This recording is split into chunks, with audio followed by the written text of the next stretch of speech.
Aleanca për shqiptarët krahu i Taravarit alarmon për një situatë në Ministrinë e Punëve të Brendshme në Dibër. Sipas partisë, Ministria për Punë të Brendshme po përgatit ndryshim ligjor që degradojnë njësinë për punë të brendshme në Dibër, duke ulur në një njësi të kategorisë së dytë dhe duke ia marrë kompetencat dhe komandën që do të kalojnë në Ohër. Njësia për punë të brendshme Dibër degradohet dhe kalon në njësi të kategorisë së dytë, duke humbur kompetencat thelbësore dhe strukturën e saj komanduese.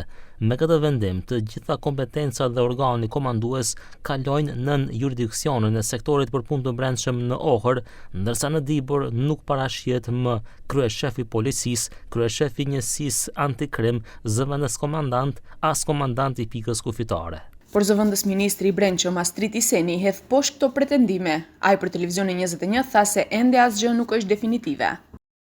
Jemi në fazë të sistematizimit të ri dhe asgjë nuk është definitive, vetëm se janë propozime. Këto informata janë në gjysmake, do të njoftohet opinioni për sistematizimin e ri, i cili akoma s'ka kaluar as në ministri e pastaj duhet të kalojë në qeveri, herët është të diskutohet. Ndryshe, Aleanca për shqiptarët paralajmëron se kjo cënon sigurinë dhe barazinë në trajtim dhe kërkon nga faktori politik dhe institucionet që të mos lejojnë të ndëshkim ndaj Dibrës, të cilën e cilëson si rajon strategjik kufitar.